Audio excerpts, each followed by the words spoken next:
So the talk is about, or the discussion is about, what do investors look for in a startup? Very simple. They look for only one thing. Founders, founders, founders, and nothing but founders. So you can have a phenomenal group of people as founders or co-founders, and you have a reasonably good proposition as a company. Chances of getting funded are very high. You have a brilliant idea, a brilliant thing, you have progressed well till now, but you are perceived as average or below average founder. You will not get funded. Okay? So, what does being a phenomenal founder mean? What do investors look for? They look for passion. I mean, you sit here half dead. There is no energy, there is no passion. If you are passionate, how will you demonstrate that you are passionate? Can I get some feedback on how you guys, so from that end now, how do you demonstrate that you are a very passionate person?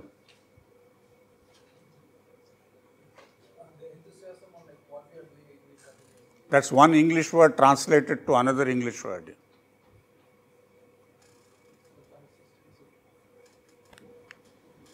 How do you demonstrate passion? By working. Next. Communication. How we communicate. Communicating what? My English is very good, even if I say it myself. I can continue talking beautiful words. Communicating what?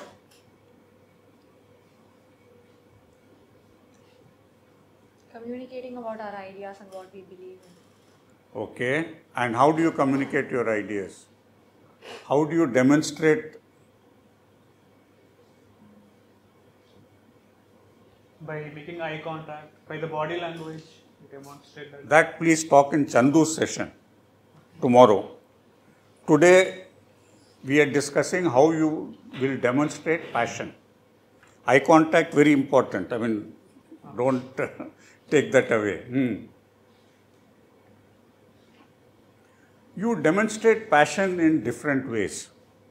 You demonstrate passion by demonstrating that if you are woken up in the middle of the night and from deep sleep, you will be able to communicate coherently and clearly about competition, about the market, so on and so forth. You are so passionate about it that you know everything that there is need to be. You have thought this through. You are an evangelist for what you are doing. And how do you demonstrate energy? By putting more workman hours. Sorry? By putting more workman hours in creating the product. By being? More workman hours. Working more hours. No. It's partially related that you are bubbling with enthusiasm. You are not, so if it happens, it happens. If it doesn't happen, so be it. That is not energy. And how many people have you seen like that? I'm sure a large percentage of people you know, unfortunately, demonstrate that. No? So, you need to be on top of things. You need to be upset if something doesn't go. You need to find out why it went wrong and what is my learning from that, etc., etc. That is how you show passion, energy. In a way, they are interrelated. And understanding, I mean, they're all interrelated. Clarity on what is the problem you are solving? Is it a hypothetical problem? Is it a genuine problem? Have you validated this with potential customers? So let's go again. How many customers have you met? We haven't met customer, but we do understand from the people who have met with those who are working with our customer. We validated with those people. Like You have not met your own customers. No. Please do it as soon as possible. How about you? Still in the ideation stage, and I'm very new to innovation too. So even in the ideation stage, maybe it's a good idea to meet a couple of potential things. See, the advantage of meeting customers is that what you think are pain points may not be their pain points. And in the case of, if you're manufacturing a product, what you think are crucial, essential things, maybe bells and whistles for them, may not be essential. Something else is essential. See, obviously, as a startup, obviously as an innovator, you have good ideas, but they need to be validated by the customer. Okay, you cannot, and the earlier you do it, see, we have seen companies go 1 year, 1.5 years of lot of hard work, lot of time spent, and then find that the customer has no need for it. Lot of money has been burnt, whereas the earlier you do it, you can pivot, you can even give up the idea, it doesn't matter. But you have got out of it fast. So how many of you have heard of this GDC program?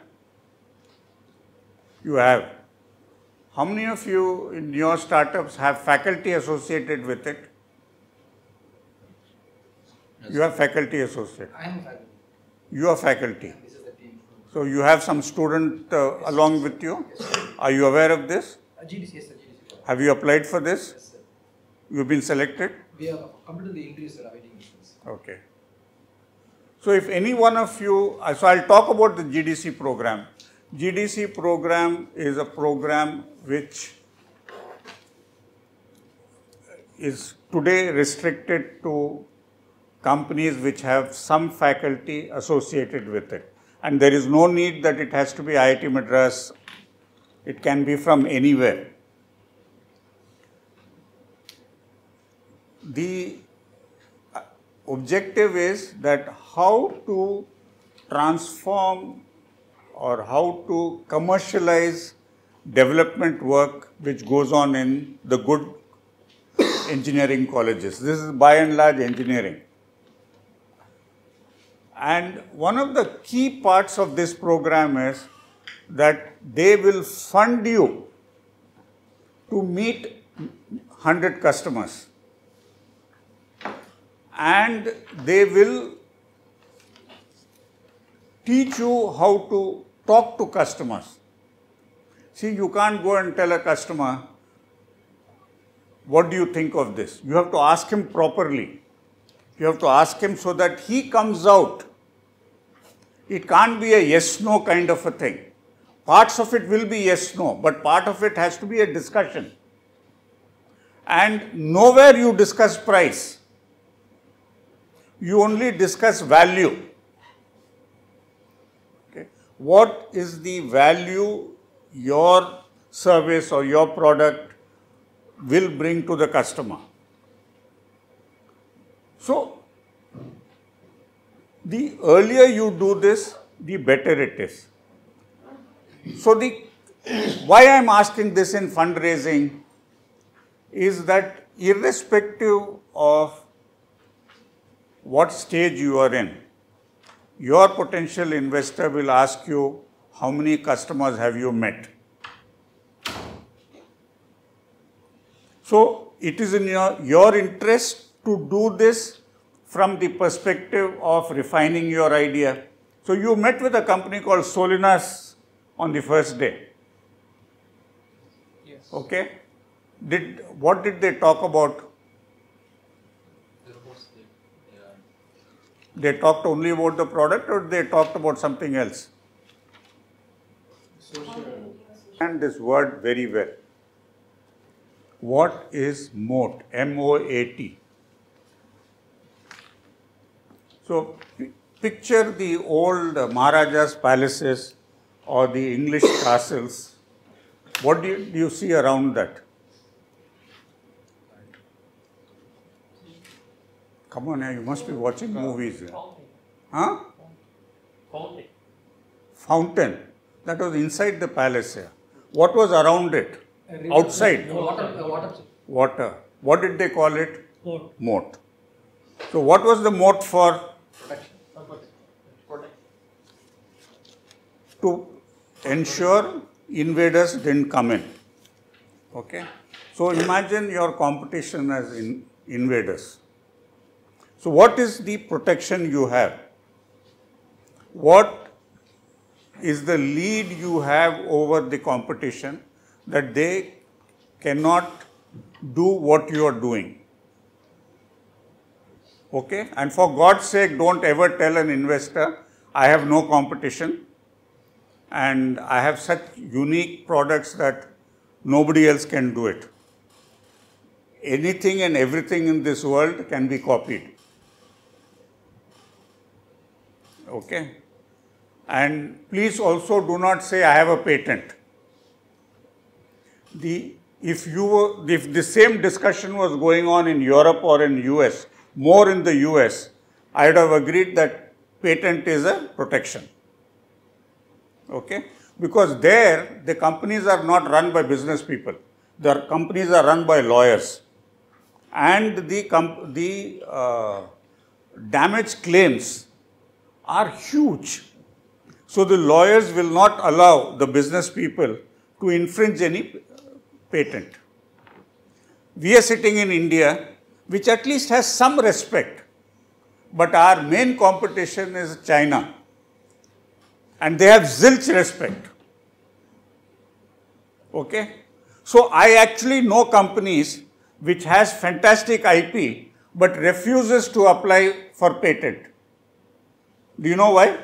They'll get published. There's some minimum information has to be given for applying for a patent.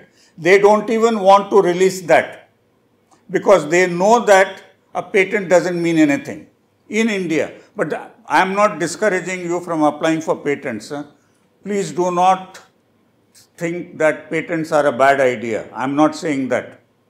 It's for each one of you to consider whether you want to, the innovation which you are doing, you want to apply for a patent or not. And this disclaimer incidentally goes for everything which I will say. I am putting thoughts in your mind for you to think. So don't say that patent is my protection. Now, when I say that anything and everything can be copied and patent is not a protection, does it mean that there is no answer to it? Are you doing something? So first thing you have to estimate is, and genuinely for yourself, you may, pardon my language, bullshit the investor, but don't bullshit yourself. So if you believe that this thing can be copied in 3 months or in 6 months or 9 months, take a genuine assessment of how much time it will take for what your innovation to be copied. So let's say you say 6 months. Less than 6 months means that you can be copied. The longer it is over 6 months, 9 months, 12 months, 18 months, the better you are. But if you are remaining at the same point 6 or 9 months later, the competition will catch up, and if it is a well-funded competition with deep pockets, God help you after that. So and always assume that the competition will be well funded with deep pockets. Always assume that, because then you will build a defense against it. If you think that that is also a bootstrap company with no money, then you may get complacent. It doesn't matter if it is a bootstrap company. Wonders have been known to happen that bootstrap companies overnight get funded very well.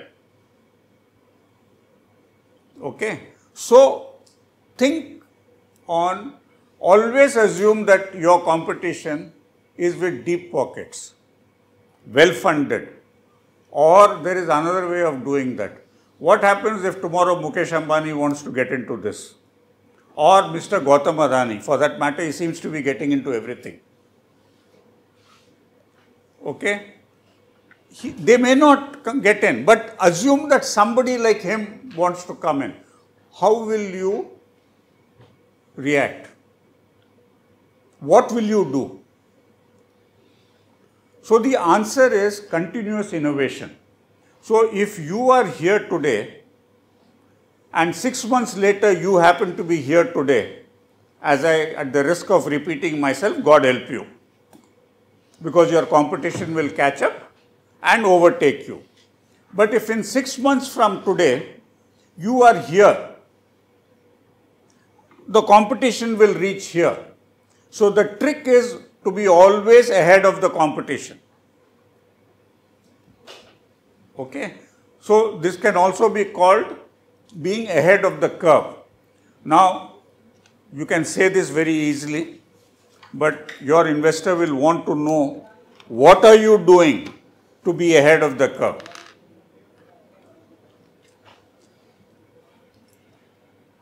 Okay?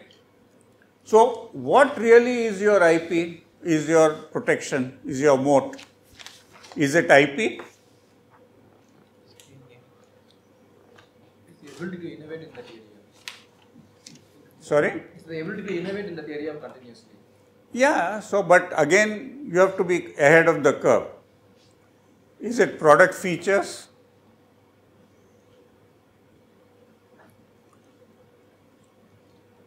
And these could be features which the customer doesn't want. I mean, I can give you any number of examples.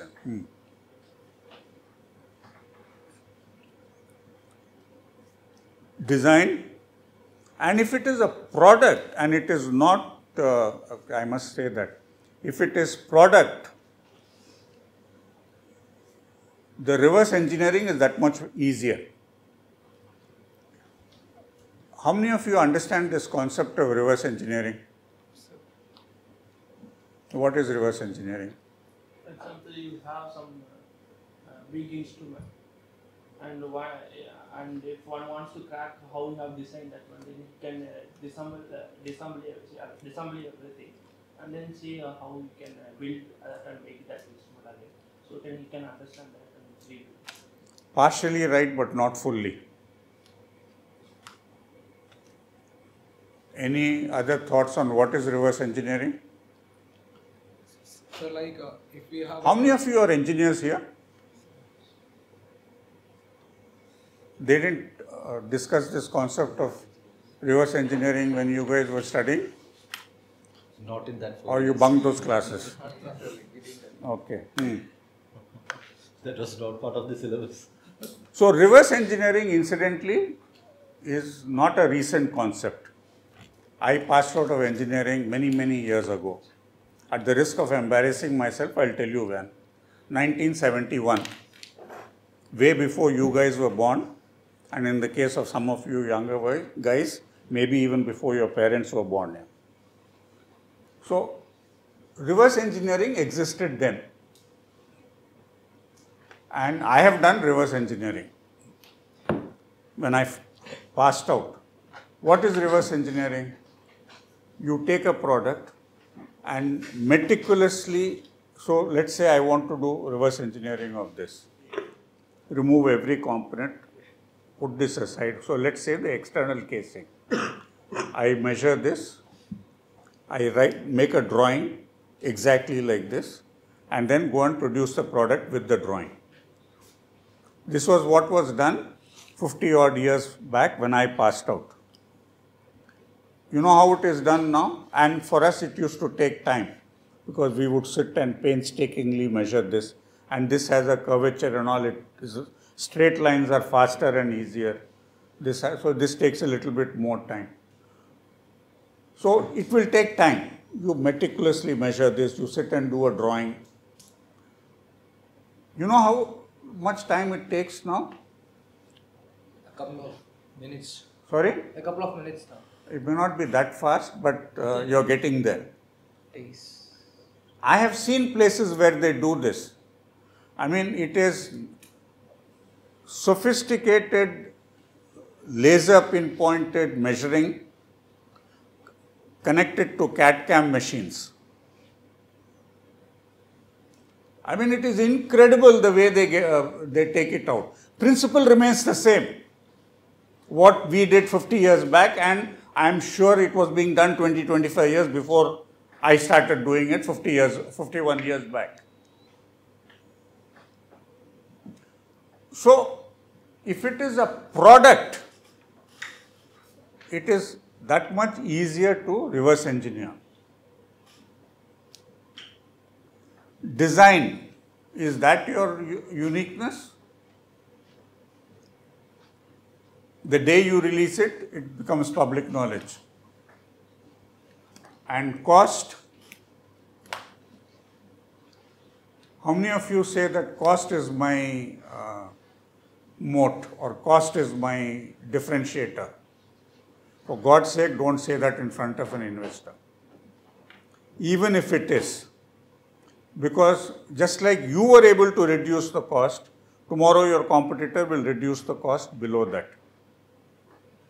It can be a combination of factors, but it cannot be just one. And particularly if we are talking of innovative products, then the only answer is being ahead of the curve. If you are coming up with a product where there is no option but to stay where you are, then we have to consider the part of fundraising from a different perspective.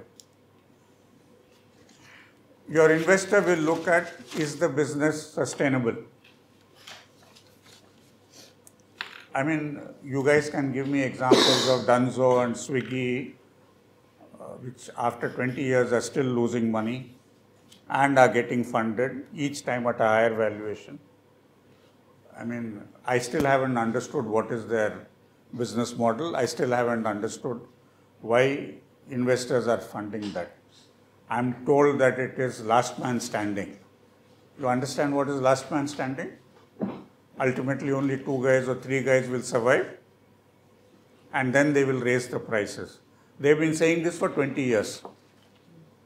And a new set of suckers come who will invest in new kind of things, and somehow that last man standing isn't happening, at least for the last 20 years. But they very strongly believe that. And these are large global investors. I mean, they weren't born yesterday, they have seen it all, and they are the guys doing it. So obviously they see something which I'm not able to see. That's why I said I don't understand the business model.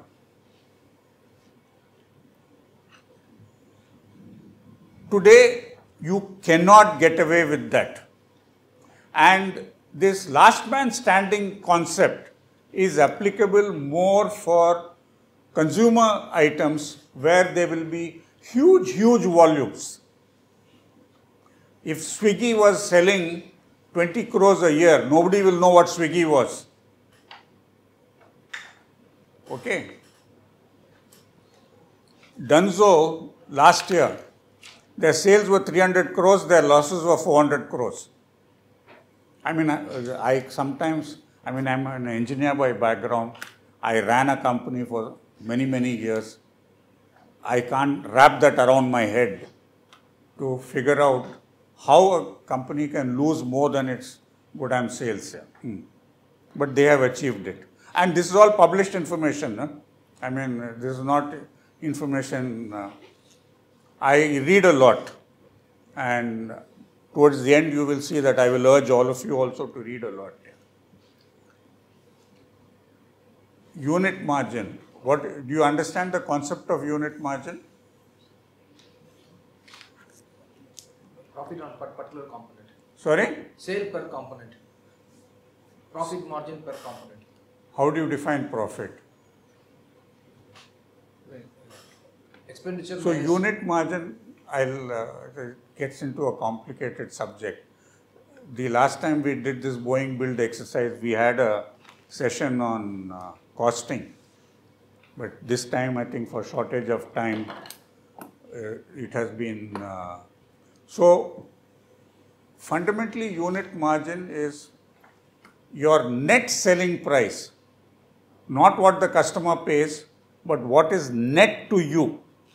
Because there is logistics cost involved, maybe distribution, in case yours is a product which has to go all over, and you have, so whatever is the net selling price you get, less the variable cost. You understand what is variable cost? Variable cost is, mentally think of it as something very simple. If I didn't make this product, I wouldn't have incurred it. Fixed cost is whether I make the product, whether I sell it or not, I will incur it. Very, very simple definition. Don't complicate the definition. If I didn't make it, I don't incur it. So typically this will be bill of material, outsourced component. If I'm not making it, I will stop the outsourcing.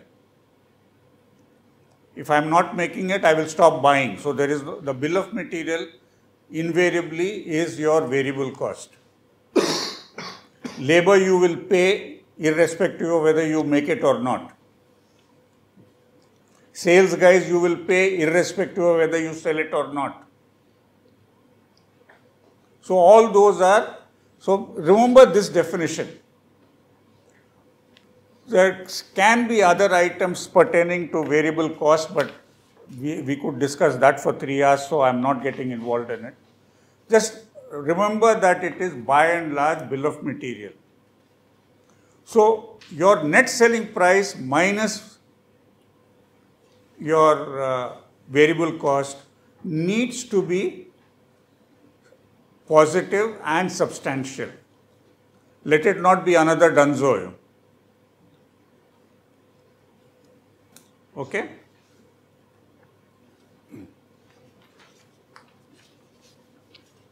So we have talked about the entry barriers already at length. Market related issues. What is size of the market? This unit margin, do we calculate at a product level or an entity level? Always at product level. But you'll have to roll this up. As a startup, you will not have too many products, my friend. So in your company, how many products are you planning to have? So it's a semiconductor IP, so it's one after the other. Once we do a tape, then we have the next one. But it will be one after the other. Yeah. So you are focusing on one product at a time. And you are doing innovation to stay ahead of the curve. Right, yeah. So that will come under the operating variable. At any point of time, you are dealing with one product or maybe two products.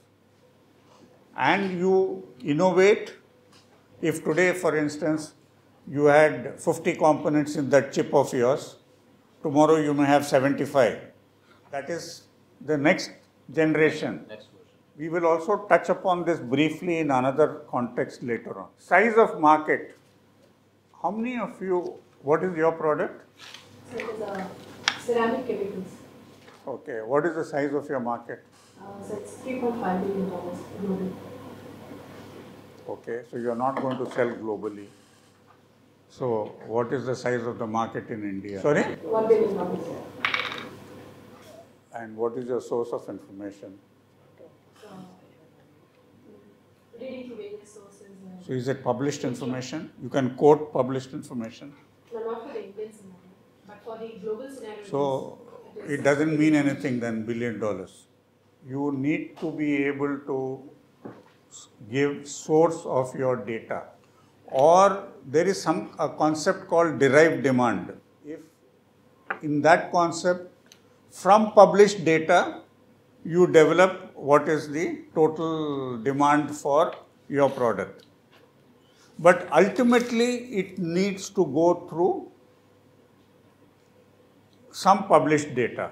Otherwise, what is the credibility the investor has in it? I mean, I can pick any number out and say, this is my demand, no? So, quick question to that. So, if just now you said that we have to cite some published information for the credibility, which is understandable. But what if we do not have a value for a particular number in just a particular location, for example, in India, we are deriving it out. Then for that also we need to have some... So, what you are deriving it from, that has to be published. Then you can give a formula and say, from this it is this. Then the only thing they can contest is the formula, the basis which you are doing, and that can be proven. I have done derived demand many, many times when I was working and subsequent in this role of mentoring and investing and so on. But it has to go back to, or you do what these large companies do. They will commission market research. But you can't afford it as a startup.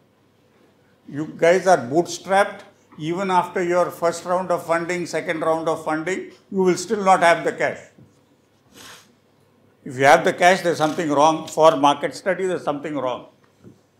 So, what is the size of the market? Please have clarity on that. Against size of the market, what is the share you are going after? So if you say in year 1, I will get 10% share, nobody will believe you. So it's equivalent to saying that for $1 billion, if I get 10% share, okay, nobody is going to believe you. And you also don't have the cash to get 10% share, because that requires huge working capital, huge investments and all. So, whatever percentage you want to indicate, please have a basis for that. So, if you say 1%, 0.5%, and then you say that there is this upside. There is this concept of addressable market. How many of you have heard that? So, people will come back and say, what is the addressable market? The total market may be $1 billion. What is the addressable market? That can maybe only $100 million, maybe $200 million. So can you just touch upon that SAM and SOM? How, as an early stage, how do we quantify that? Yes. See, the product you are making may be fit only for certain sector. So that is your addressable market. Or it can be a geography. Overnight can you become national? Overnight can you become global? No. So you might say $3.5 billion. You overnight cannot become that. So the addressable market in India, let's say, is $1 billion, assuming she produces the published information. Can she become a national player overnight? So she will become a state player, a regional player, and then a national player. Can she go after every industry segment? There are certain industry segments which will not even take that product. It may require a purity level in certain sectors which she does not have. It is like saying, it's not a like for like example, but let's say in the specialty chemical business, there is something called lab chemicals which require exceptionally high purity. And I'm making commercial grade. Obviously, the lab market, or in this case, it happens to be a small market, is not my market. And there can be many, many examples. Clarity on go-to-market. So, how am I going to enter the market? How am I going to distribute the product? How am I going to promote the product? How am I going to price the product? I mean, you know you've already done a session on go-to-market. No? But this go-to-market, please, people will use fancy short terms like GTM and things like that. Please, this is crucial. If you are not I wanted to ask this. 5 companies here have indicated that they are early stage, of which 1 did not come. 4 are early stage. Which are the early stage companies as given here? Space Rolls Aerospace. So, how do you define early stage? So, now we are from ideation to POC. So, now we are trying to have our own POC. After, basically, our product is axial compressors. So, you don't have a prototype yet or a sample yet? And who else is early stage? Sizzilium circuits. We recently take over, but still we consider. Sorry? We recently have a semiconductor IP working IP, but still we are at a early stage as compared to the journey to the final market. And Aerotrix student startup. We haven't started. It's still in the ideation stage. So this is what some engineering project of yours, is it? Yeah, it is. So we haven't started working on it. It was the concept that we had, and now we have to work on it. So what is your ultimate project? To build an ROV or? Yeah, to build an ROV for search and rescue in oceans. So you will actually have people inside the ROV, is it? No, it will be remote operated drones. Remote operated. Yes. Okay, and how will it search and rescue? Our main use case will be for like in case of rough seas and people are lost at sea. It's difficult. Up to how many meters will you go? And we'll be mostly on the surface searching for people in water, bodies in water. So 4, 5 meters, 10 meters like that, is it? Yeah. Then it is not an ROV if it is surface. It's basically a drone, a remote operated vehicle. So only with you 3 companies have been incubated. Reason I asked these questions was that in case you are raising funding at a stage after you have started selling. So in an early stage, you don't have any product to sell. But once you do that, after you have a product and you have started selling, questions will be asked on what is the traction you have got. So how do you define traction? How many leads? How many? Leads, inquiries. Okay. I can have many leads, but I'll still go hungry. How many paying customers? How many paying customers? How many paying customers? How many have you sold? Leads are important. So, again, suggestion, it applies not only to this, but it applies to other areas also. Never ask a question for which you don't know the answer. Okay? I mean, I might sound very cryptic, but think about it later. Never answer something for which you don't know what will be the reacting question. So when you tell me leads, then I will ask you how many sales. Then we are getting into a discussion of your lead conversion. This is a discussion you need to avoid. Because if you say for every 10 leads I have 1 sale, it doesn't talk very highly of your leads. Now, in a particular industry, 1 to 10 may be good. So, again, don't take 10 to 1 as literally, but understand the concept. So, when you say something, remember the repercussion of what you are saying. So again, if I go back to passion, energy, you will know this business so well that you will also know how to respond. Okay? So, traction has two components. What is my sale? Okay? But there is another aspect of traction. So, let me give you an example of a product sale. So, if I, let's say, get repeat orders from a company like Larsen and Toubro,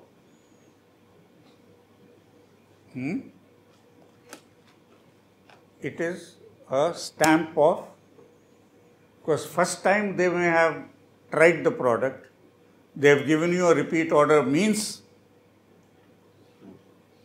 they are approving the product, otherwise they will never give you a repeat order.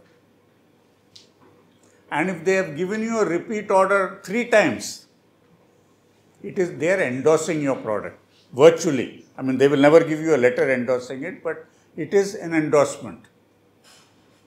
So, let's say in the case of your chemicals, who is your main customer? ISRO. ISRO is a blue chip customer. So, you can sell to ISRO once. Okay, it was a sample order, everything. You sell to ISRO twice. Okay, they liked it, they are now again. You sell to ISRO 5 times. It is an endorsement. Okay. So, that is traction. There are 2 parts of it. Now, if you do not have multiple sale to the same customer, repeat orders to, and I am saying these must be marquee customers, which everybody should recognize. Okay, a sale to Chettiar and Company in Erode is important. I mean, don't get me wrong, but they are not a marquee customer. Sir, increasing the productivity of the product. No. It is something to do with sales, volume going up. Anything else? Or like acquiring more tangible assets. That is a means to an end. What does scaling up mean? Finding more customers. Wants to produce the Means to an end. You need funds to scale. That is why you are going to an investor. We have to increase the sales, for that we need to get investment. So it is a means, no? So it is increasing sales. Is it only increasing sales? Isn't it increasing your capacity to produce? So that automatically brings in, if you are making it in-house, your capacity to manufacture, your capacity to assemble, your supply chain considerations. Today, you are buying items at the rate of, let's say, 10 a month. Tomorrow, you want to do 100 a month. Will the existing supply chain manage that? This is where you need clarity. And these are questions you will expect. You should expect.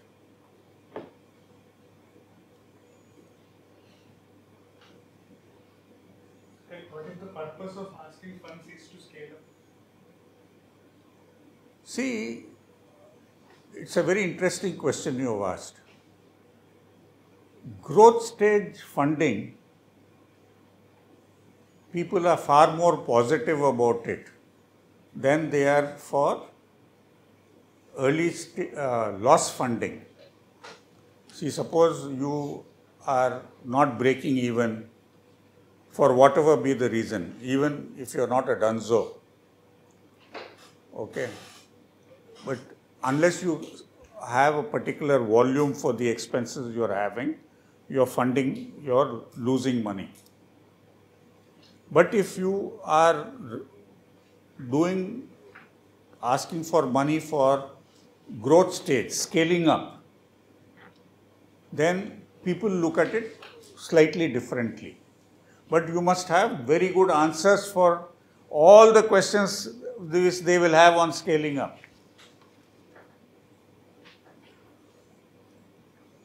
So many of these issues we are talking about now may not be applicable to you today if you are an early stage. But hopefully you will not be early stage for long. And after seeing this, I didn't want to restrict my discussion or talk to early stage only. Okay, because there were one or two companies which were slightly ahead of early stage. And also, this was an opportunity to discuss the entire thing. Now, in 2 hours, we obviously cannot do justice to a wide subject like this. But it gives you points of reference to think. It gives you points of reference to discuss with other people. It gives you questions to ask to yourself, questions to ask others on what is involved in each one of the topics which we have listed and discussed today. Okay?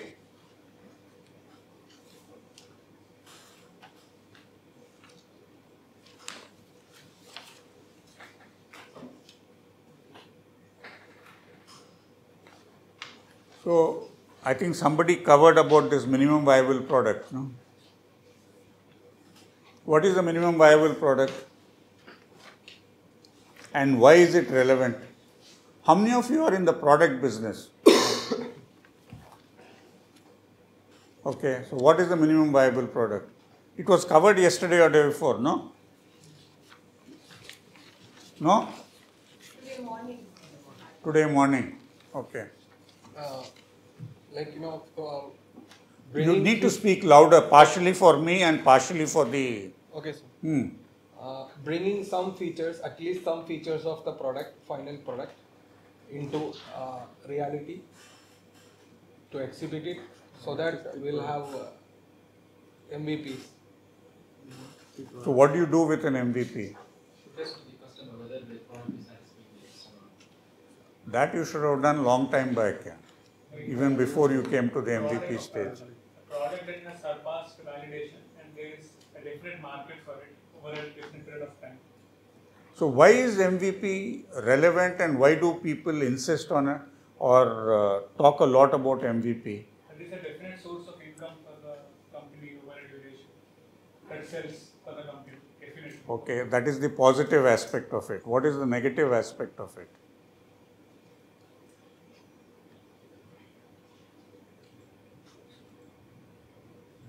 This is normally done at a lower volume as compared to the actual production.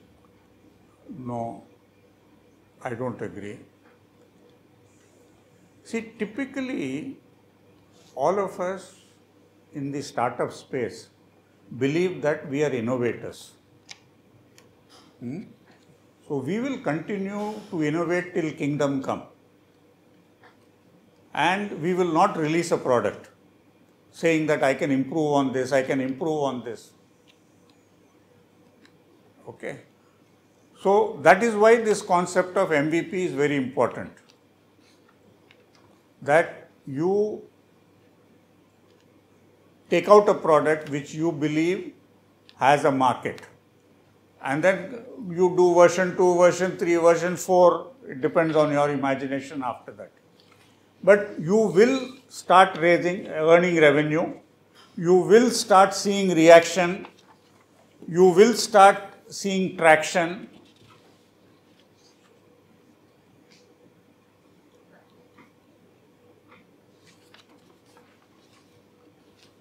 So we are talking of scaling up. No? Can it be scaled up from manufacturing, service delivery point of view? So you were talking about going out and doing rescue services. Who will do these rescue services? Probably my cost clerks, surgeons, personnel. The word probably itself means you will not get one pie of funding. Who will do it? Most of the operation is automated. So if the SOS signal is received, the drone can deploy on its own. Who will do it? The Coast Guard. Coast Guard will do it. Who will train the Coast Guard? We will train the Coast Guard on operation. You will train the Coast Guard. So how many people do you anticipate to train? For a station, we expect 2 or 3. 2 or 3 based on shifts if they have to. So how many ships does Coast Guard have? 2 or 3. Huh? I'm not sure about that. You do realize India is a big country. Chennai will have more than 2 or 3. And small places along Tamil Nadu coast will have more than 2 or 3. Come back to your market. The reason I raise this is that you are in a product business or in a service business? Product. We are selling the product to them and they will operate. They will operate, but you need to train. So you are doing a little bit of both. Okay, so I just stay with his example. Assuming that it is not the Coast Guard doing, but it is some fishermen are involved and other people are involved. When you want to expand your market, the number of people involved becomes more and more and more. So there is a people issue. There is a servicing issue. There is a training issue. At least in the Coast Guard business. So in your case, for instance, you will train people on flying it, isn't it? No pilots. Okay, so let's say a typical drone company, they are involved in pilots. So how many pilots are you going to train?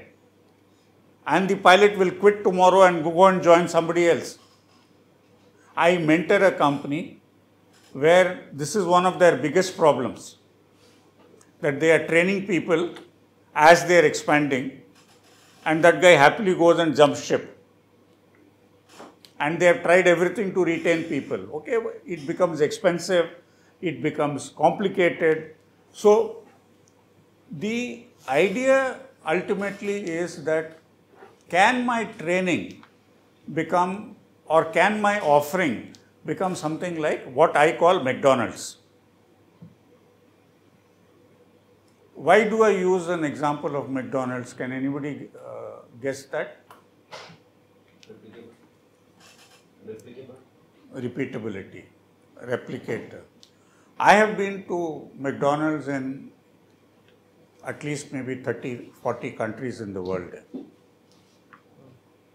And I have been here in India, maybe 30, 40 towns and cities. You enter McDonald's anywhere, the look, feel, touch is identical. The language may be different. So you go to China, it will be in Chinese languages. You go to Chinatown in the US, it will be in Chinese and in English. But the look, feel is, the products are, core products are identical. There may be some local products which they do. But the core product is identical. The taste is identical. You know this potato French fries which they call here. Take a guess how many years they took to release it in India.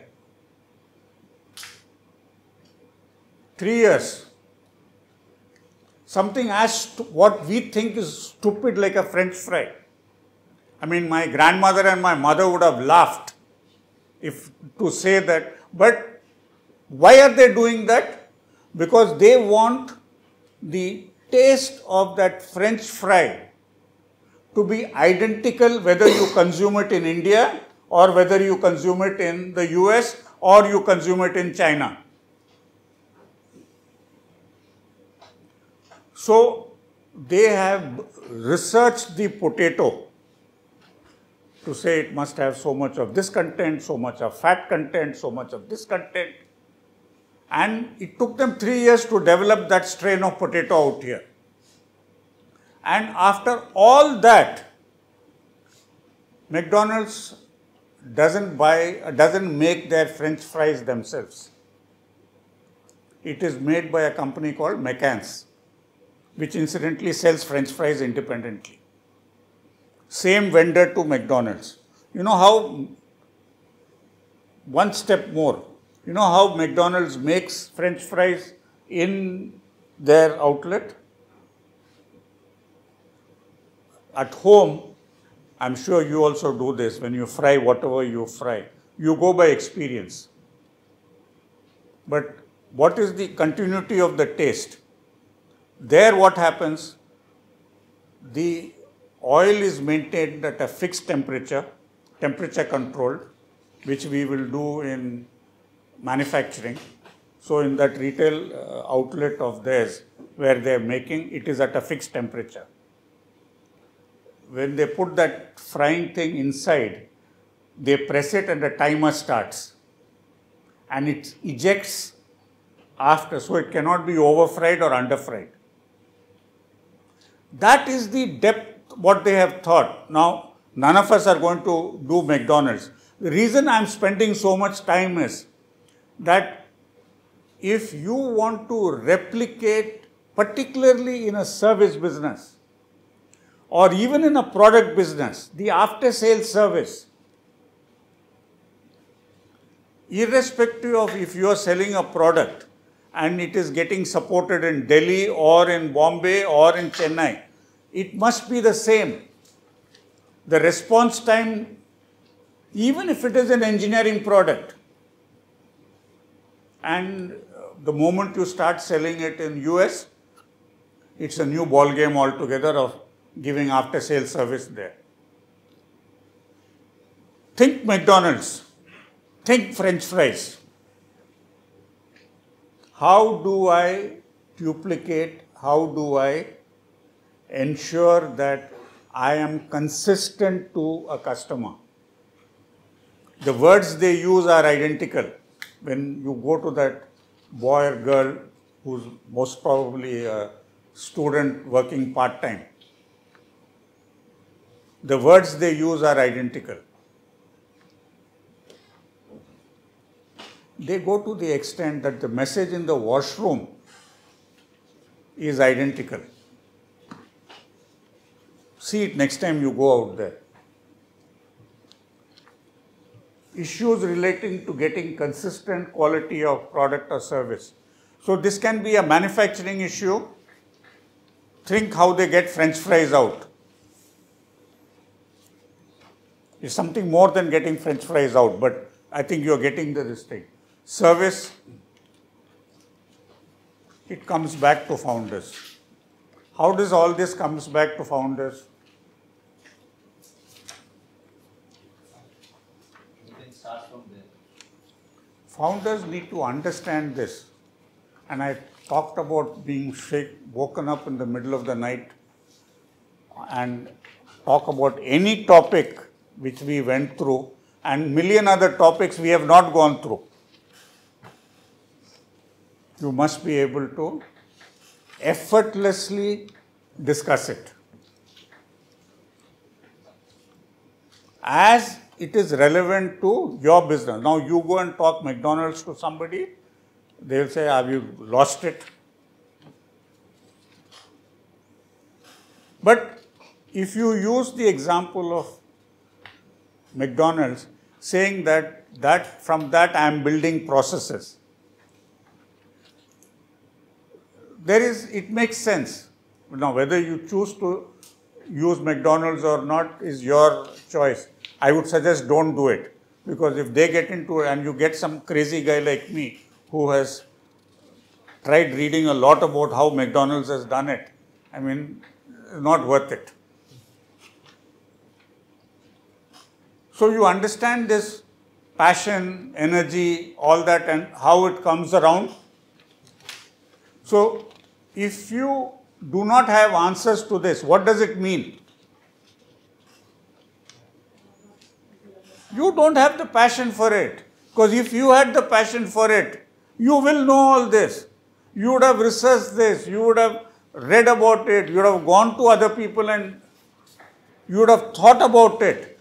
Again, you may not have one or two answers. But at least you know the point for which you don't have an answer. The crime is not knowing that point at all. Because if you know the point, in time to come you will know the answer. What other aspects are crucial? Quality, depth of your team. Investors don't like one-man bands. What is a one-man band? Single founder, no depth in the team. Single founder does everything. Everybody around him is a yes man or a yes woman. Why don't they like such people?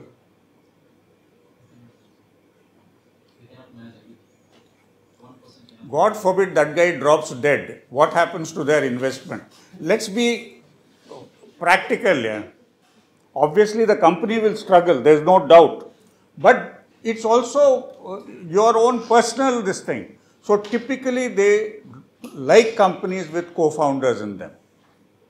So it helps both ways. It helps that, God forbid, one guy drops dead, the other guy is there. It also helps that they are able to split the workload. It also helps that if they have complementing skill sets. See, if both are R&D people, it doesn't help. You must complement skill sets. Because we talked about what all a guy must be able to do in a company, no? We have spent close to what, 1.5 hours on that. And we have only scratched the surface.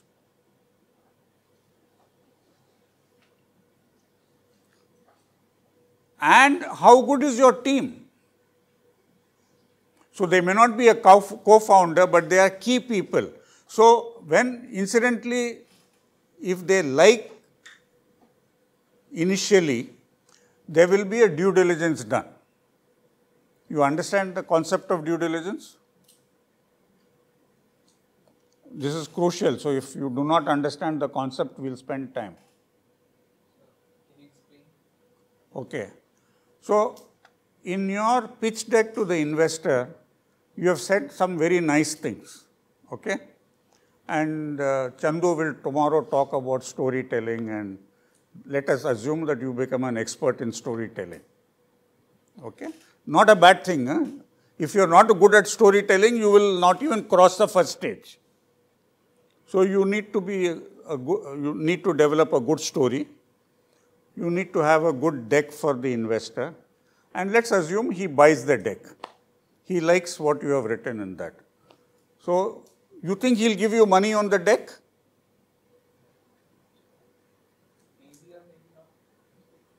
He will never give money. Everything you have claimed in that and everything you have not claimed in that, he will come and do what is a process called due diligence.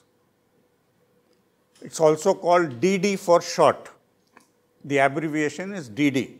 So if an investor tells, are you ready for a DD? Please don't ask him what is due diligence, because then he will walk out then.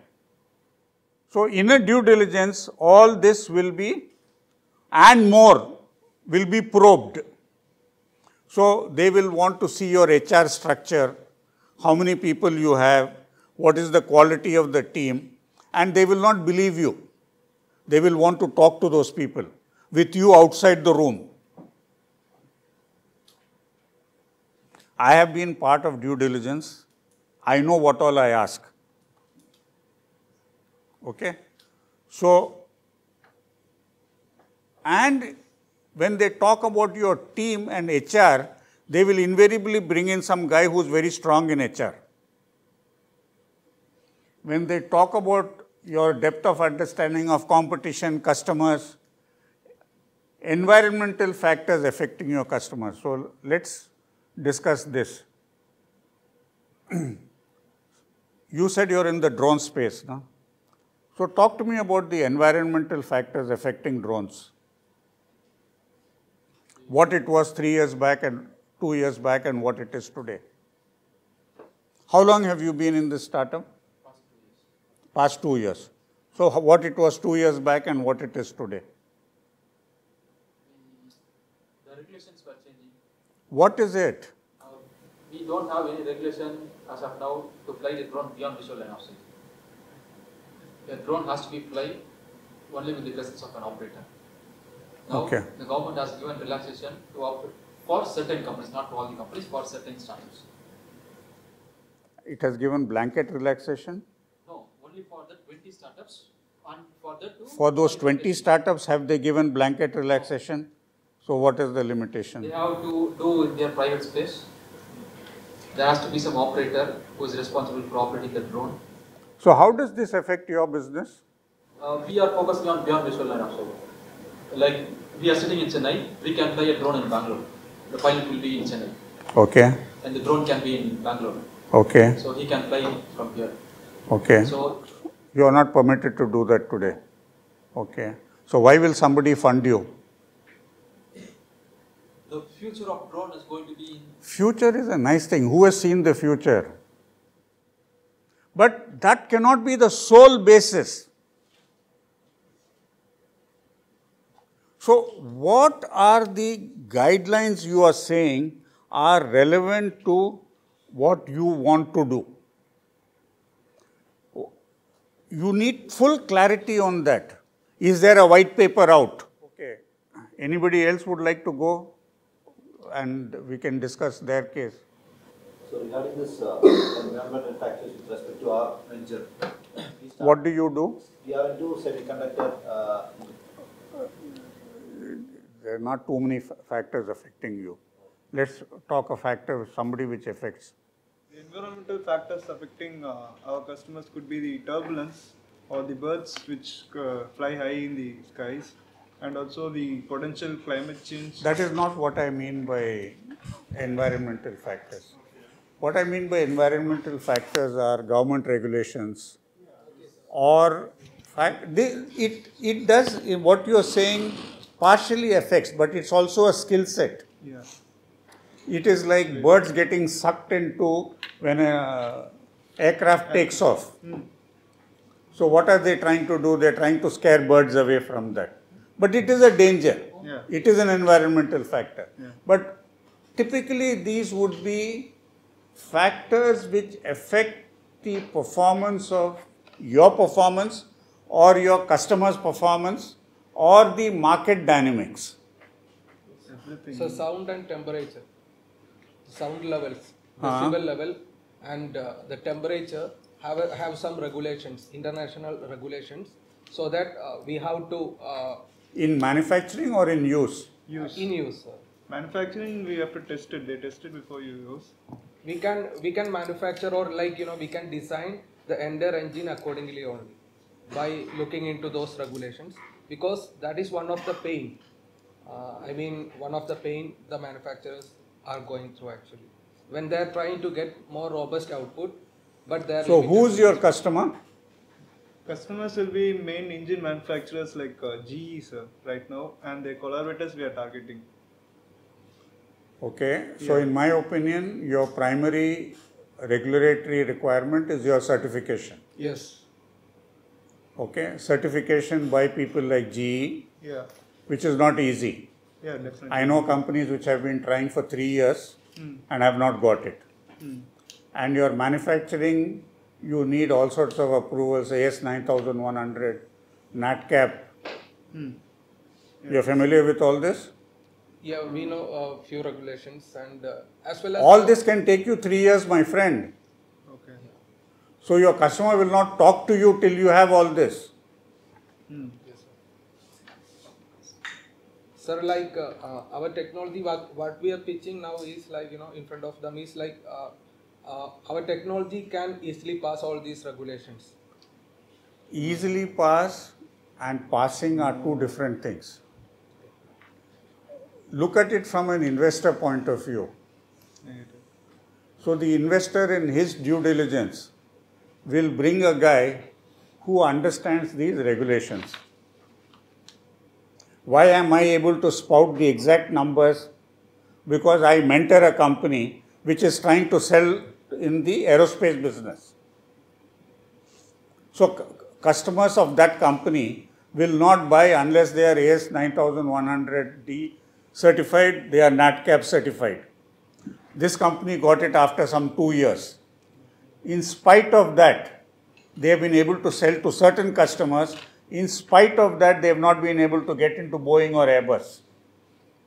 Because Boeing and Airbus, after these two, requires a whole new set of requirements.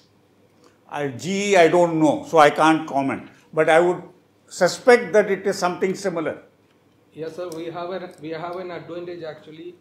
We met Mr. Dabashish Dash. He's from Guidance Tamil Nadu, so he's an expert and he's a consultant in aerospace and defense industry. So he suggested us you should have these regulations so that it's better to approach CDIAC. So in that way we were we approached CDIAC because Directorate of Quality Assurance, the headquarters, I think the office is inside the CDIC as well, Codicia. Okay, let's not go into detail, but please remember that that will be a major factor for you. It is not only time, it is very expensive. Yes, sir. Each one of these certifications costs a lot of money. Certifications proven through prototype or could be simulation, sir? They do a whole sort of things there. They actually come and check your manufacturing process. Okay. To see, so we'll get into a completely new discussion altogether here. Yes. So talk to a consultant or a specialist in that. So to round this topic up of environmental factors, I will give you a ridiculous extreme example which I used to adopt and follow when I was working. I am now a retired guy. We used to be manufacturing polymers. We were India's second largest manufacturer of PVC.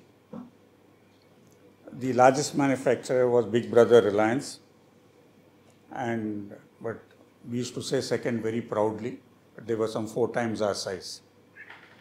Okay, we used to, and PVC, there are certain products which are specialty, in which we were the big brother, 800-pound gorilla.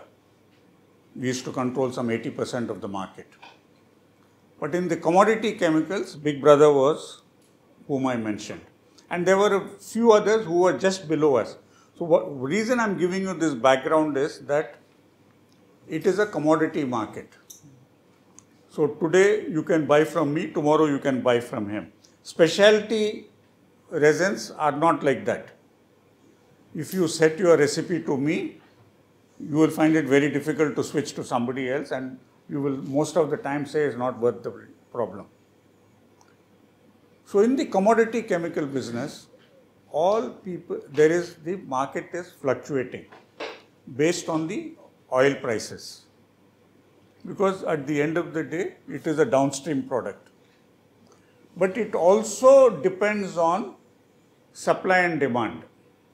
So the lot of imports into India come from China. Lot of the things in China come from the northern part of China. And in winter, we used to track snowfall in China. Can you guess why? Supply. It would affect their logistics. They could not reach material to the port because it will snow so heavily, railroad will shut down, roads will shut down, everything will shut down. And that disruption will cause shortages in the market, both in India as well as globally. So you will find spot prices going up. Okay. So it's just to give you one example on how something as vague as snowfall in one part of China affects the market. So it's worthwhile you understanding in depth what are all the factors which affects you. One, so it can be regulatory, it can be market, it can be suddenly there is a credit squeeze. Your customers are not being able to fund. What will happen to you? And this may not be applicable to everybody. It depends also in the business you are in. Like ISRO will never have this problem. So the bandwidth and key strengths of the founders, and this should be complementary. Focus. So you talked of multiple products, but later you clarified that if you talk of 15 products and 20 market segments, you are totally lacking in focus. You do not have the bandwidth for it. Investors will give you an example of trying to ride 2 horses at the same time. Is it possible? I mean, it can happen in stunt movies, but it doesn't happen in real life. Somebody riding 2 horses. So, you then need to convince the customer that the segmentation you are making, convince the investor, if you are sold on it that you have the focus, that it is not riding 2 horses, it is riding 1 horse. For these reasons. It is the same team, it is same this, it is same that, whatever it is. But, so focus becomes very important. So do not try going in with multiple products, multiple customer segments and so on. One product, multiple customer segments, good. As a matter of fact, it reduces risk. Customer segments also reminds me, I think I must put this. If you are 100% into government, investors don't like it.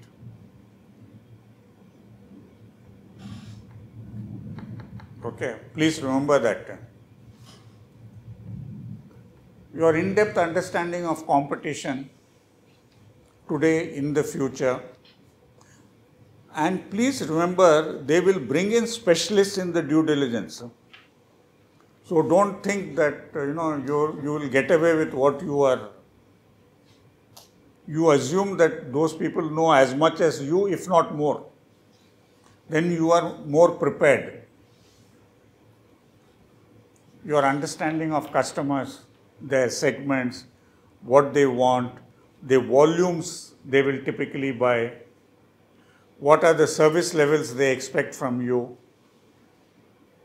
Like if suppose customers are expecting delivery. So due diligence, guys will actually call customers. Please remember that.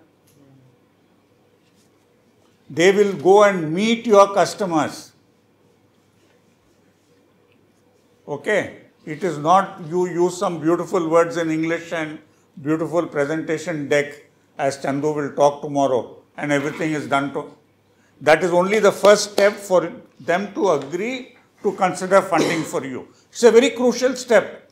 I mean, please listen to what Chandu has to say tomorrow. But it is the first step.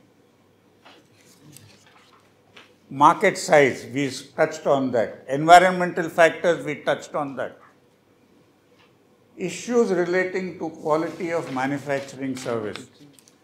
So, you have got one prototype out. You have got a few pilot productions out, or bulk of your engineers. Did you study what is production engineering? Converting a prototype into mass production item. I mean, it's a whole new ball game altogether. So there is design for manufacture, there is the process for manufacturer. So I will give you an extreme example which is not relevant to you, but I'll give you that example because it drives the point home. And you also asked about AS 9100D, what they will check. They will check process.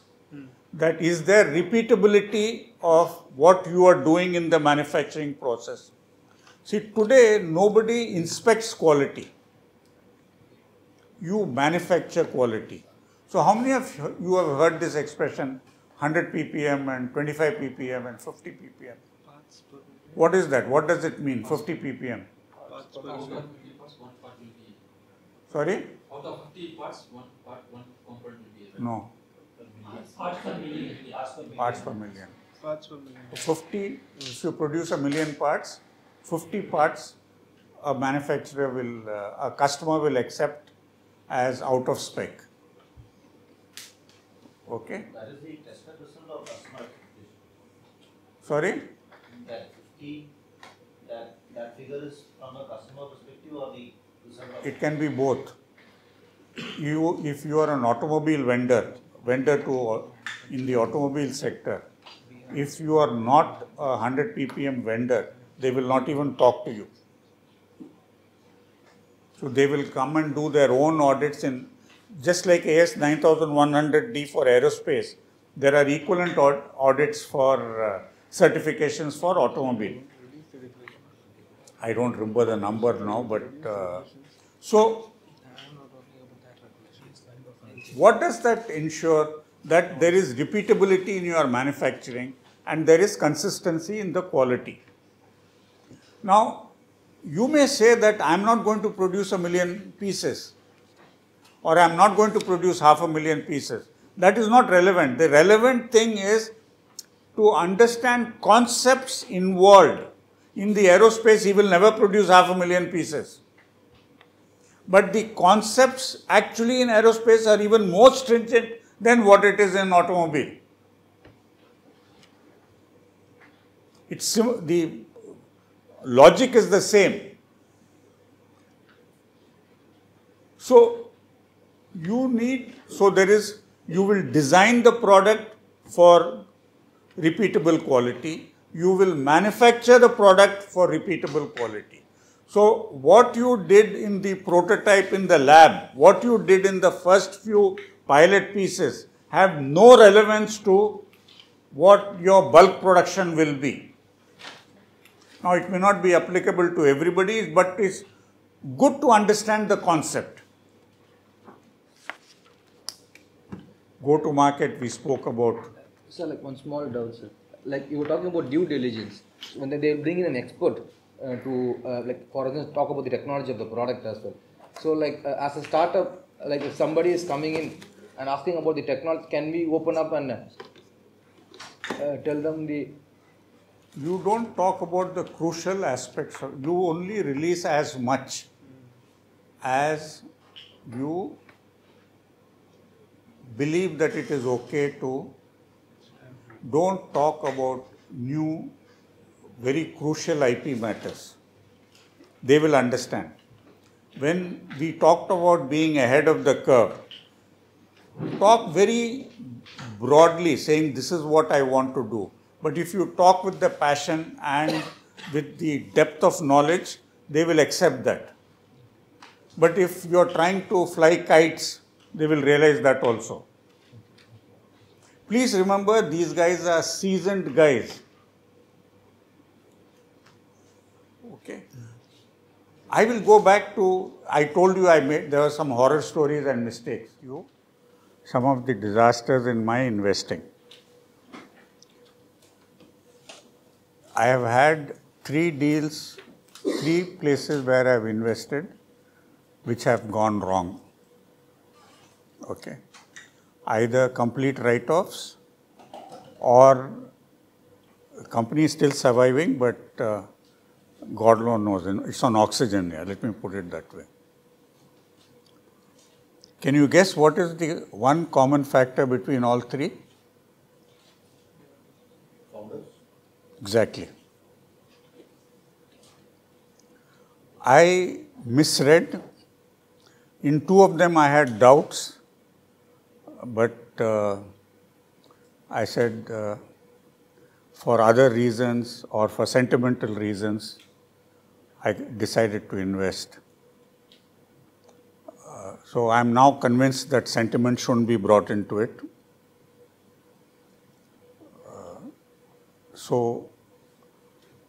And I'm sure the other guys, and I'm a very, very small investor, please. I mean, there are big guys out there.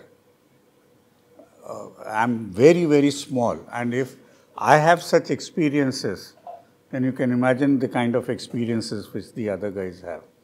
So I just thought that I'll share this with you on how important people think it is. Now, we went through a kind of a laundry list. It doesn't mean that it is completely exhaustive. It is indicative. What I consider crucial and non-negotiable, somebody else may agree, may disagree, and he may consider some other points to be crucial and non-negotiable. So, that's why I said you need to be prepared. And if you go to angel forums, in Chennai itself, there are two leading ones, Kiretsu, of which I am a member, and Chennai Angels. Both these guys, in Kiretsu itself, I mean, they're all good friends. You will find guys looking for different things. Not everybody is talking, so which is what makes the whole thing, because you are able to pool strength of people. Okay. Go-to-market we have already touched. MIS processes, etc. is what we have been talking about, certifications, where they will check process quality. They will also check for process for quality, process for manufacturing, process for, it can be process for every, it can be process for recruitment, it can be process for training. Particularly like in your case, if you have to train a lot of people, you can't have people who are master trainers going from village to village training people. You need to institutionalize it and build processes. You will still have a problem, but at least you will minimize the problem. Think McDonald's. The boy or girl out there, 18, 20 years old, in the US even less, 16 years old, greets you the same way, irrespective of which country you are in. Says it, talks of their offerings in the same way. That is an ultimate level of training people. Most companies will not require that, but companies which are heavily into large numbers of people will require that. So you go to Larsen & Toubro, shop floor, there will be an elaborate training program, but they would have institutionalized it. In my company, we used to have a large group of people doing nothing but training. We would train at shop floor, we would train at supervisory levels, we would train sales people, we will train production people. I'm talking of engineers. So, sometimes you will wonder, are we a training institute or are we a manufacturing company? I mean, those were the kind of resources which we were putting in there. Okay, this is very crucial. Clarity on how much funds you need, over what period, and where will you spend this. So, will you spend this on infrastructure? Nobody will allow you to buy land and construct a shed. Get that out of your mind. Don't even in your sleep think of it. And if you voice it, that is the end of the discussion on funding. They will expect you to rent. this buying and all comes much, much later. So they will expect you to lease. So you will buy computers, other infrastructure. Typically, a large percentage of this funding will go for manpower, because you want a senior BD person, you want a senior technology or a manufacturing person. You will build a structure over a period of time. And you will need particularly you will need a very senior BD guy if you are, how do I put it, a tech guy coming from a strong engineering background. And your guy will expect you to have the complementary skill. So, in one of my disasters, we kept telling the founder, none of you have any commercial or BD background, hire somebody. And they kept nodding their head. And for 3 years they didn't do it. Unfortunately, we didn't put that as a prerequisite.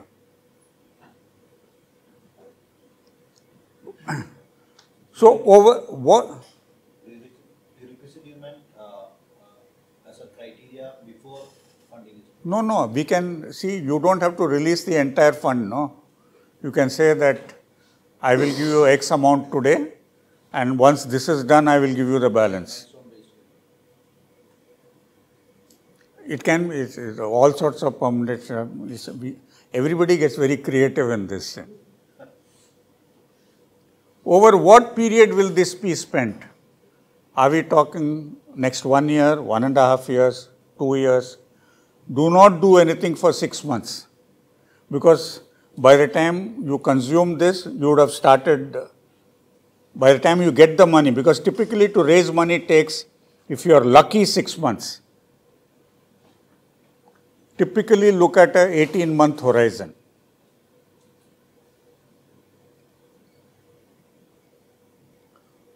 So, over what period will this be spent? So, while you may not share with the investor, internally you must look at it quarter by quarter, because you will not hire everybody overnight. You will not buy all the computers overnight. So, the amount will be phased out. So, some investors also will tell you, as you spend, we will give you. Try avoiding that if possible, because you will spend to tell them, this is over, give me more money. Time which you should be spending in business development or time which you must be spending in other crucial activities, you don't want to be spending with the investor saying, give me more money. Do not take more money than what you need. We are tempted always that here is an investor who is willing to give me more money. Can you tell me why I am saying this? Somebody is offering you money, please take, and you will say no. Why? Indian the credibility of the founders? No. Not preparedness. No, founder, it's not that. What has credibility got to do with this? So not prepared to spend the extra money that they are asking. No. All startups require as much. It's a bottomless pit here. I should know where I spend my money. So it's a liability.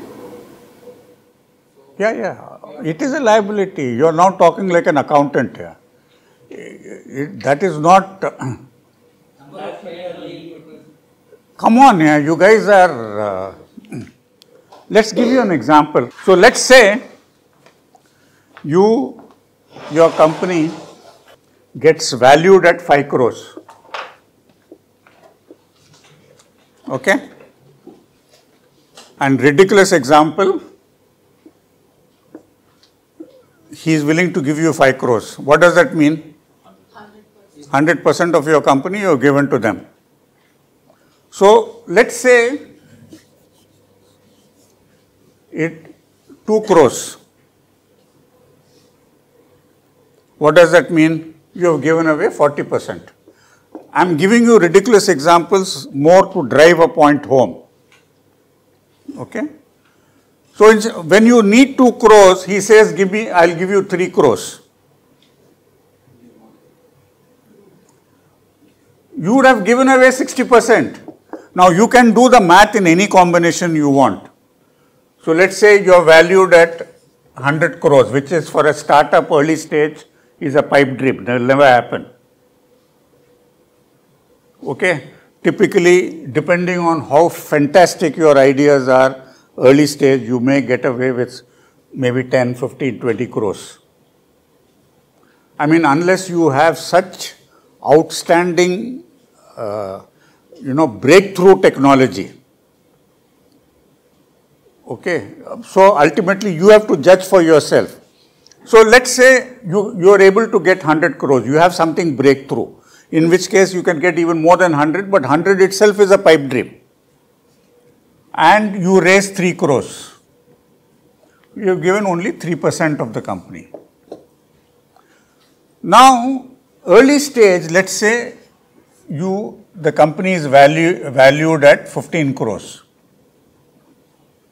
Which is reasonable, 10, 15, things like that are reasonable. And you require, let's say, 3 crores. So you have given away 20% of the company. They will ask you to create an ESOP pool, which will typically be 15% to 20%. So 20%, let's say ESOP pool, which till it is given to crucial employees and given as bonuses, is still controlled by you, but it is in the long run not yours. So how much is left for you? 60%. So now imagine that instead of 3, this becomes 5. So instead of 20, this becomes 33. So this becomes 60 minus 13.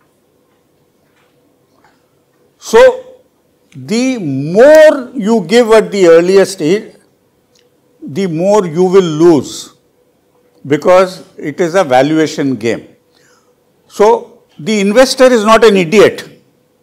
I mean, sometimes he can be an idiot when the company goes bust. But by and large, so when you want 2 and he says take 3, what is he trying to do? Get money at a lower valuation. So let's say today it is 15, next round is at 40 crores. And you raise 5 crores. You see how much you are diluting. If you dilute too much in the early stage of the game, there is one more danger. When you come let's say pre-series A or series A, the investor then will see how much skin in the game you have. You understand what is skin in the game? What is it? How much is left to for them to take? No, for the investors, for the founders. How much do the founders still have? It is skin in the game. That is, how much am I at risk? If I am a founder and I have only 2% of the company, I have no risk here. So skin in the game means if the company does badly, I tend to do badly, personally. So skin in the game is a very, very important concept for you to remember. That is another reason why they don't like 5 investors, 5 co-investors. You will find companies with 5 co-investors. They don't want 1, but they don't want 5. They will live with 1, they will live with 5 also. It's not that they prefer not to deal with such companies. One, why I told you, if that guy drops dead, God help the company. You are referring to co-founders? I'm referring to co-founders. So if you have co-founders, 5 co-founders, and assume all are equal, 20% each. Imagine the dilution taking place. By the time they come to the third round, this 20% would have become some 8-9%. 20% ESOP is created. Already that 20 has become 16. Where is that 20% carved from? There is only one pie. Over a period of time, what happens? That pie becomes larger with larger valuation. But that percentage is still crucial.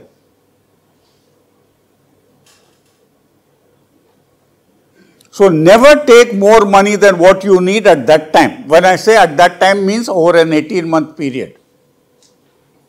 If you are very conservative, take some 10-20% contingency.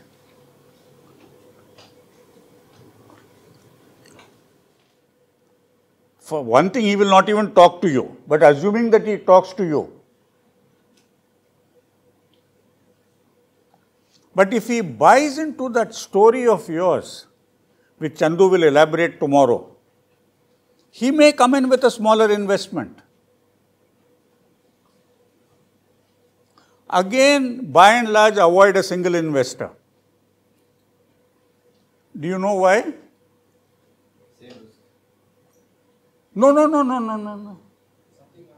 Something happens to him, it doesn't matter. You've got the money, he's cut the check, it's in your bank. Rest in peace. It's the other way around.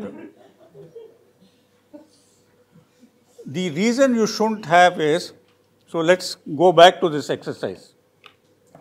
It's good you asked that question. You need 15 crores. 15 crore valuation, you need 3 crores. How much is it? 20%. You know what company law says, no? 25.01%. He can block everything you guys do.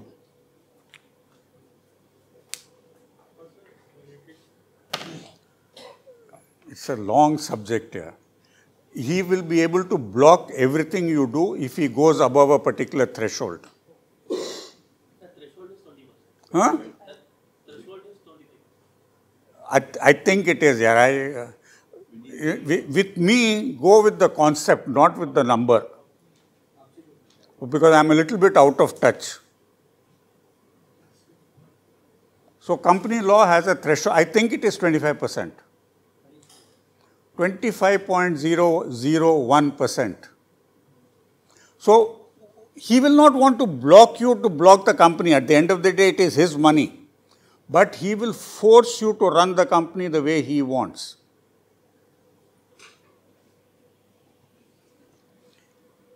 See, at the end of the day, please remember, the investor has put in his money, but it is your blood, sweat and tears.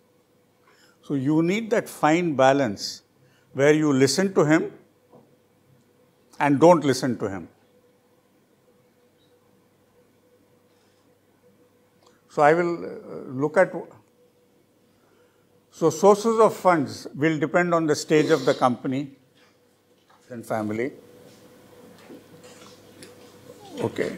So, you say that valuation, that forms the basic core of it.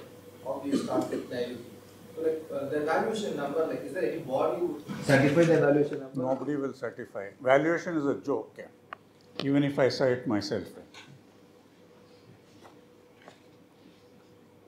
The world's leading experts have not been able to decide a formula for valuation. There are all sorts of theories.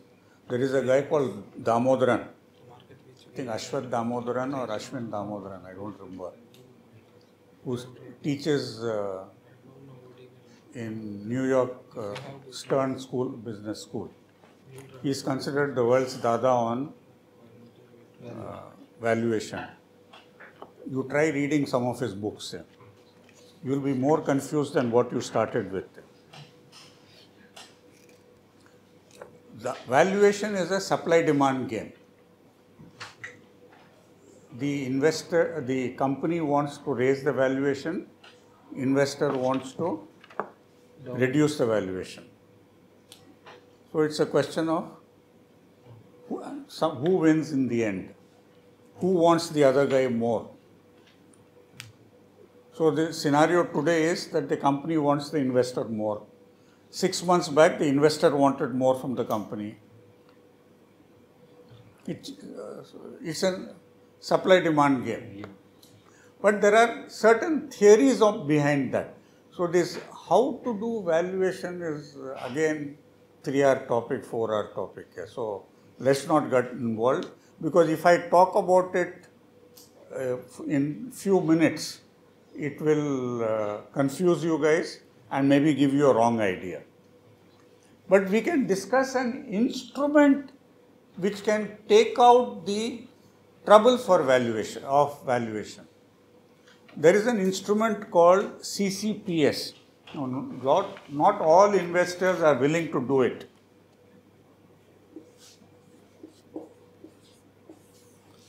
In Kiretsu, we have done a lot of this. So what is CCPS? It says that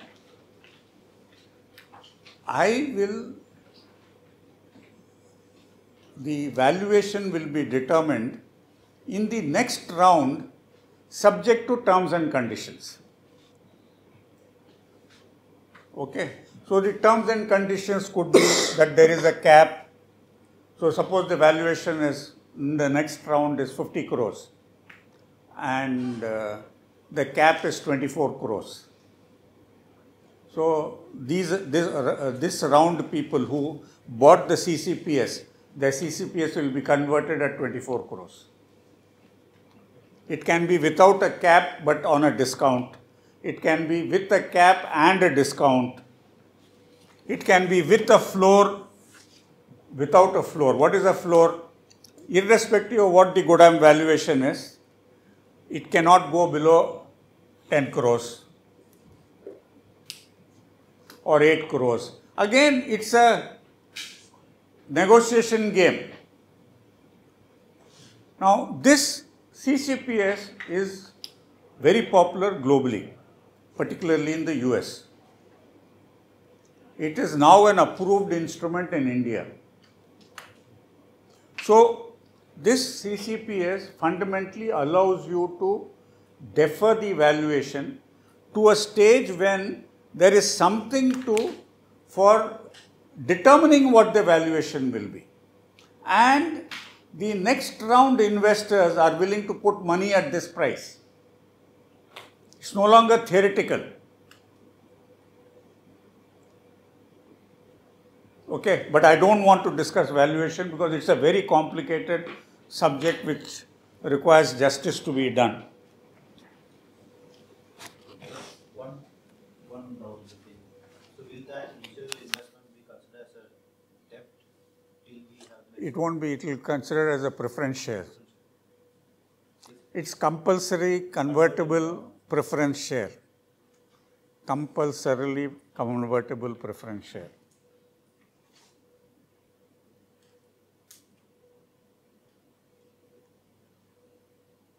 So types of funding, equity, valuation, CCPS, grants. So you can get, is anybody in pharma or this related here? BIRAC is a great organization. The amount it has done for fund. There was somebody from high tech.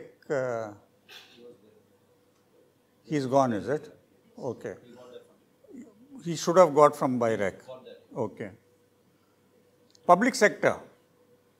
So, if any public sector organization, I'm talking of the large ones, has some interest in what you do, they could give you a grant.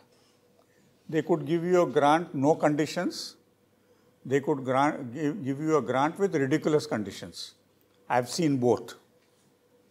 I've seen BPCL giving a grant of 2 crores, no conditions, saying that you have to sell to me, you have to do this, you have to do that. All that it said was use this money to develop a product. And it has happened to companies I mentor in the incubation cell. So whatever I am telling you is first hand knowledge, not something which is gossip or hearsay. The second, BPCL, I can proudly say what the name of the company. There is another large public sector company which was willing to give 2 crore valuation to at least 2 of our startups, but they gave conditions that you will distribute this product only through us, or you will sell this only to people approved by us. You will do this, you will do that, all sorts of conditions. Both these guys said, no, thank you, because they were tying themselves down. So what is the advantage of a grant, particularly when it comes with no conditions, is that it is money, it is free money in your cap table. That means it has no implication of what is a cap table.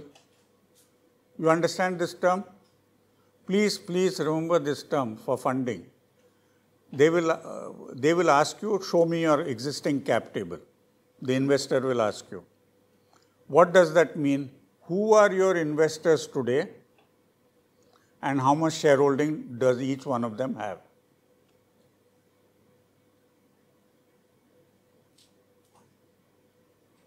So, for instance, there's somebody here, the IIT Madras Incubation Cell, no? You are. So, you must have given something to IIT Madras Incubation Cell. So, in the cap table, it will be, you have a single founder or 2 founders? 2 founders, ideal case.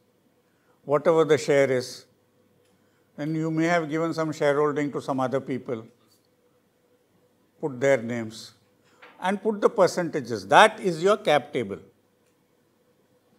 So, everybody wants to see the cap table. And typically, they will see, you will develop a thing that this is my existing cap table. At the end of the round, this funding round, this will be my revised cap table. So, for instance, your shareholding will come down. Somebody else's shareholding will go up. Now, there are companies where I have invested in 2 rounds.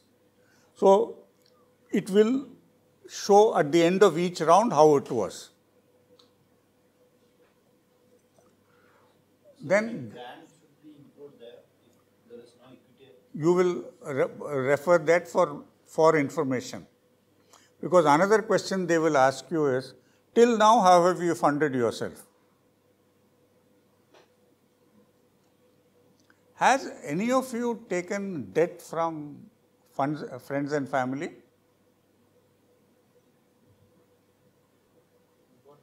Just switch off the... So, debt you can get from banks. Up to 2 crores you can get without collateral. The collateral is guaranteed by Government of India. So, you go to public sector banks, but you need to, that is also a story. See, please remember, everything is a story in this life. Huh? So, like, you will give a story to your customer, you will give a story to your investor, you will give a story to your potential employee, because as a startup, that is difficult to get good guys in. So, you have to sell the story to them. Like that, you will sell the story to the bank also, saying that this is what I am doing, this is, so treat him like another investor, but with different kinds of matrices, because banks require what is the collateral they are having, what is this they are having. So that somebody will be able to guide you on how to do that. Because if we start getting into that, it's another 2-hour session. Yeah.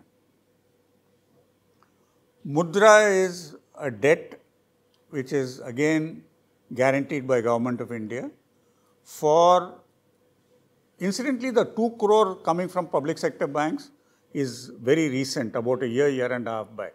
It didn't exist before that. So it's a huge change. So I know companies which have got this loan and are doing very well because of that. The problem they are facing is they have now grown to such an extent that they want the limit to be increased to 2 crores to 4 crores or 3 crores or 5 crores. Bank is saying, I'm willing to give you the money, give some personal guarantee. And these guys are saying, no, I will not give. In which case, they are saying 2 crores is the limit. Because in 2 crores, the personal guarantee, the equivalent guarantee is given by Government of India. Because they are promoting startups. It's a collateral free, Collateral free. Collateral free is no. Collateral free, wrong terminology. Without personal guarantee, they will take collateral of your fixed assets, inventory, receivables, all the typical banks will do that. So the companies collateral. Yeah, companies, not personal guarantees.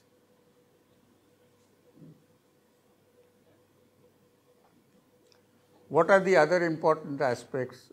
Governance and compliance. So, and this is, you guys might, the early stage might think this is not important. Believe me, it is important. It will come to haunt you later. Like you start a company, you incorporate your company, within 90 days, please ensure that you appoint an auditor. If you do not, and I'm just giving you one example, and the 90 days may have changed also. I'm giving you dated information. It may still be 90, it may be less. If things like don't take money from people who are not shareholders or directors, and like this there are a whole host. And I will emphasize, and due diligence, we have gone through it in detail. Other factors considered, number of co-founders, chemistry between co-founders. I mean, if they don't like each other's face, you have a problem.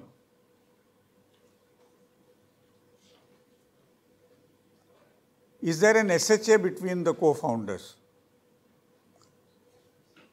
What, suppose, for instance, there are 2 or 3 co-founders. If one fellow wants to quit,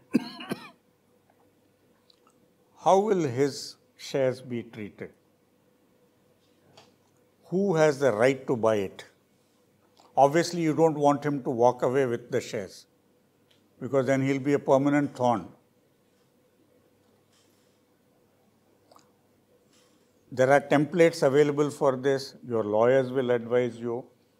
If you are incubated somewhere, they will have lawyers who will, on their retainer, you don't have to pay.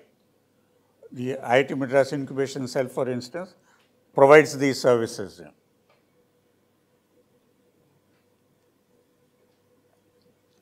What is your end point in your journey as a startup? Very fundamental question.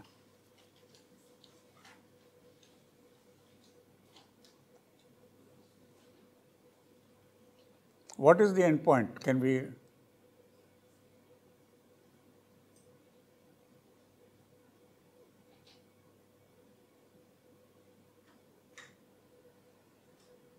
Who has been the most silent? Let that person answer.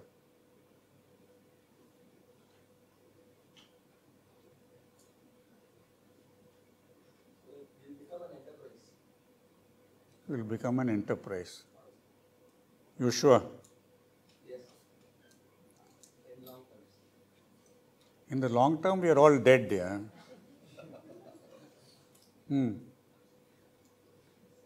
But your answer is right. The reason I have raised this is that a lot of guys believe that fundraising is an end point. They think that we have achieved something. And now happy days are here. Okay? It's actually the exact opposite. Your problems start then. Because till now, you were your own boss. Now you have a bunch of guys who expect quarterly reports, and you're lucky if it is only quarterly.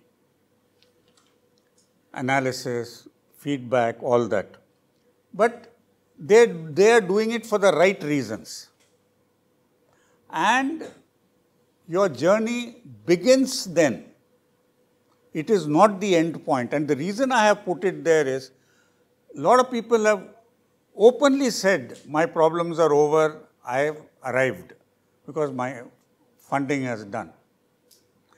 Funding some 3 crores, I mean, think big for God's sake.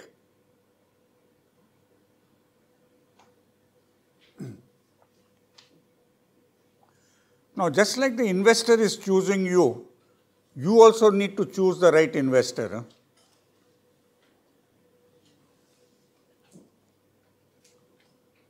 Ability to stay with you for a couple of rounds, at least the lead investor. This is not relevant in the seed stage, but if you come to pre-series A, series A and all, or maybe even before that, it is important. You don't need guys like me. You need guys like with deep pockets and who are, if you do well, are mentally tuned to staying in the next round. Because the new round investors are looking at that are the previous round investors exiting or are they staying? Are they putting in new money? Exiting is bad news. Staying is neutral. Putting in fresh money is good news. That means they have confidence in you. So the new guys get confidence in you because of that.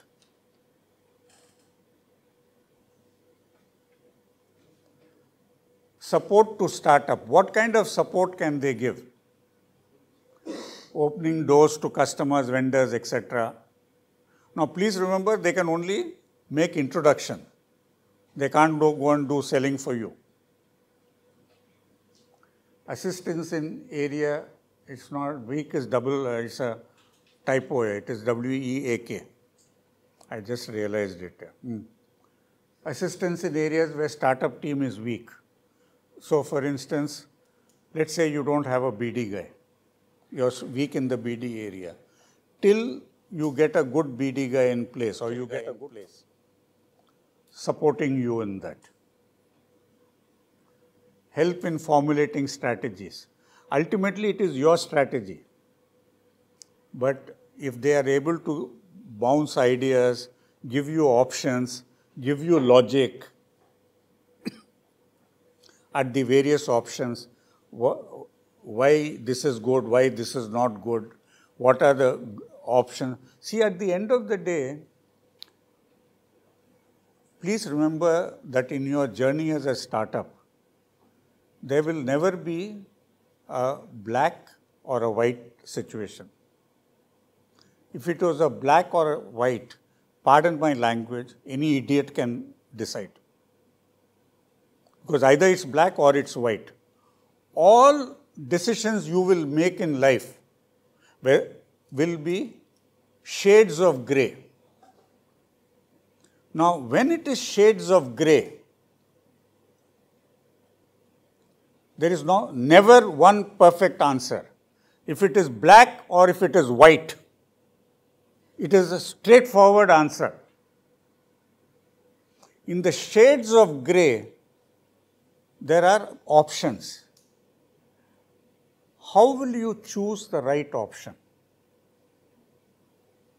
This is where good mentors, good investors can guide you. But they should not be taking the decision. At the end of the day, it is your company. They need to give you alternatives, the logic of what should work, what should not work, why will this not work, etc., etc., etc. And from that, guide you to choose.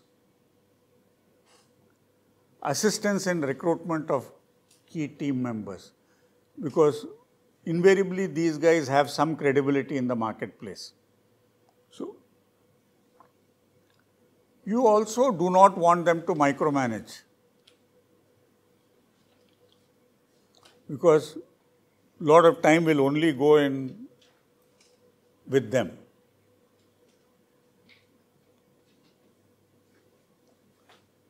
So these are suggestions, not necessarily relevant in the funding round, but relevant from the point of doing your due diligence well, relevant from the point of your success as a startup. Keep yourself abreast of what is happening in startup space. You will learn from other examples in the startup space. So how many of you have heard of Your Story? How many of you subscribe to their feed? Okay, good, dear. Inc 42? So heard about it, but not subscribed. They have a feed. You can subscribe to that.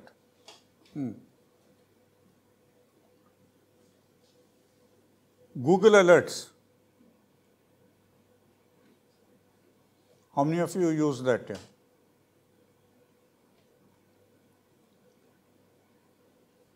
You can set up a Google Alert for drones on a daily basis or a weekly basis of your choice.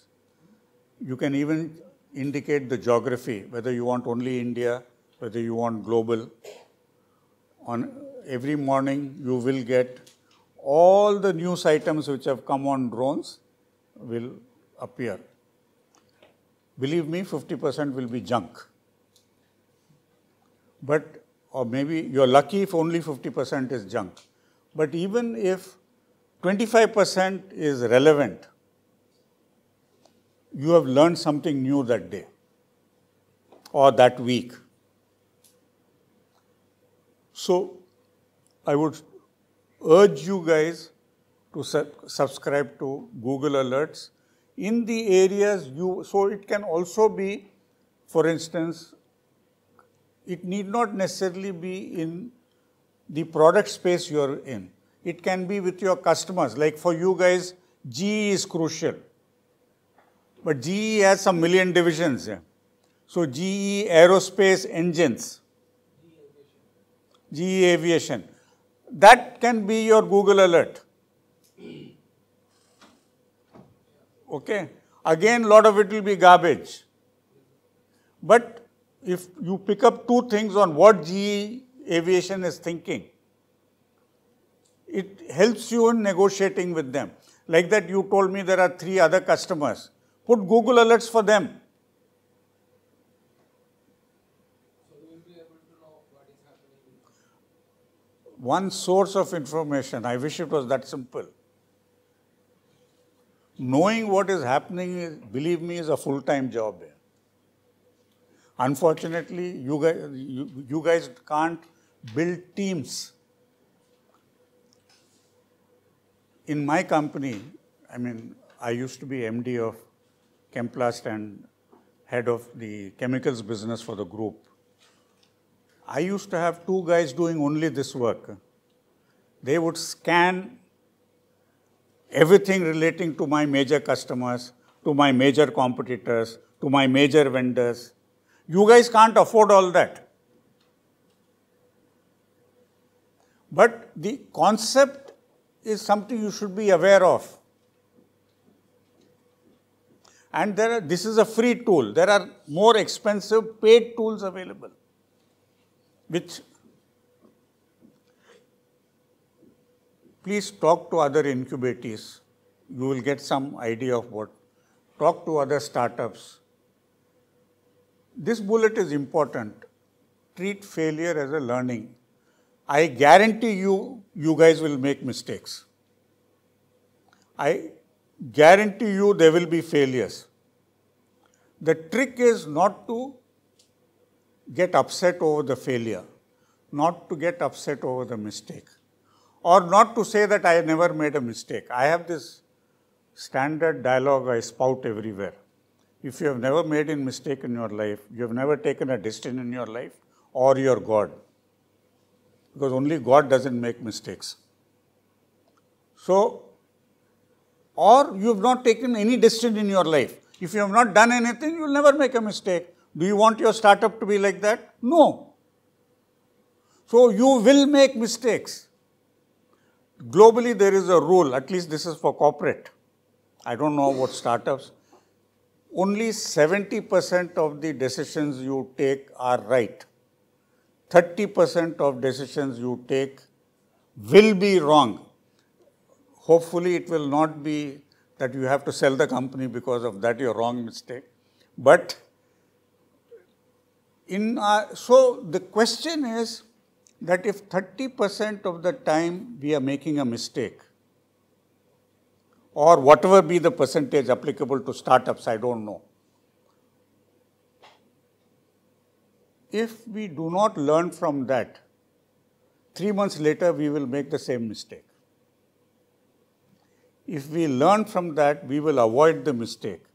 We will strengthen ourselves and we will know how to recover from mistakes.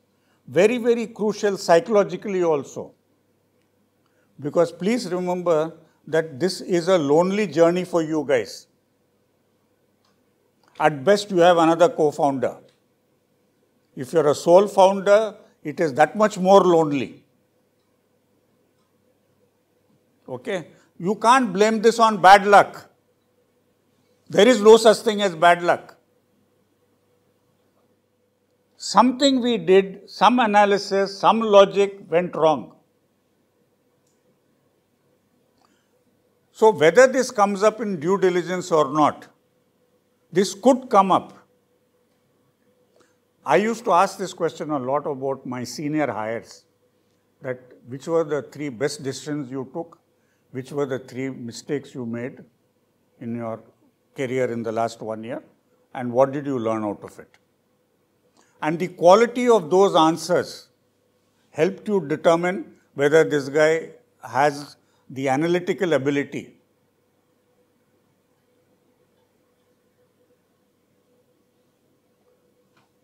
Talk to an expert you trust before you do anything for the first time.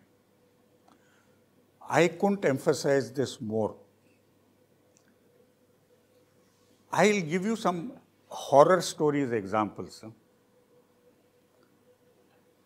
I have seen contracts signed by startups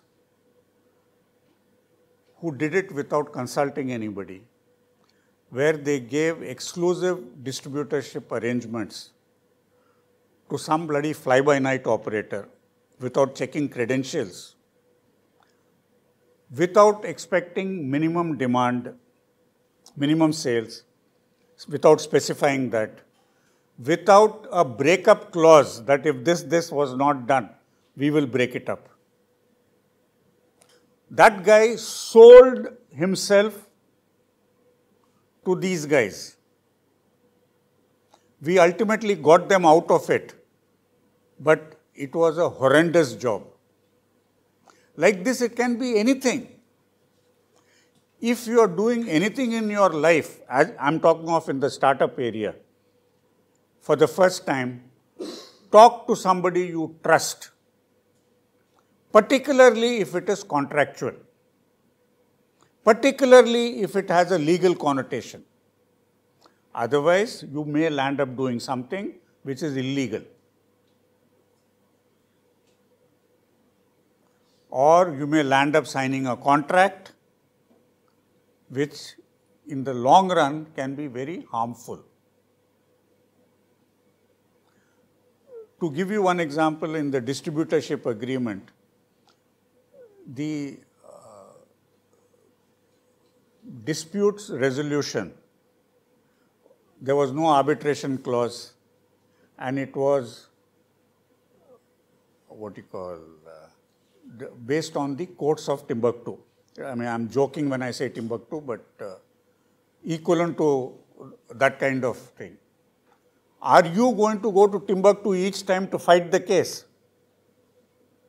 So we always say laws of India in Chennai or wherever you are.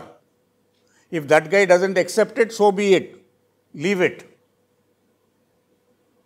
And if it is that big that you want to accept foreign then ask for London or Singapore.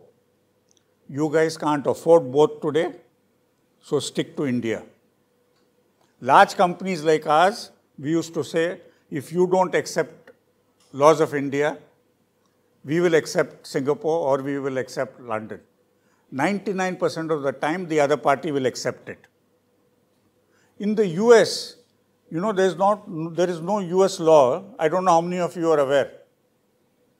There are 50 state laws. Every state has a different law in the US. So if I'm going to sell in 6 states in the US, am I going to have 6 jurisdictions there? Ridiculous. So there are ways of getting around this. But that you need some legal guy to guide you. I'm giving you extreme examples to drive a point home. These two countries that you picked were just an example, or you have a reason why UK and Singapore? This is common law. What are called ICC rules of arbitration. I am not a legal guy by experience, by training. I picked up these things over a long career, like I'm sure all of you will pick up. And maybe 50 years later, you will be sitting here giving gyan. Okay. Pitch deck. Know your audience and tailor your pitch. Chandu will be talking about this tomorrow. A lot of startups make the mistake that they have only one pitch deck. You can't release information of what you give to the investors to your customers. Okay? And vice versa. So, investor is the guy who gets the complete picture. The customer, the vendor, the potential new employee, anybody else you have to sell to will get a deck dedicated to them. Thank you, finally. Is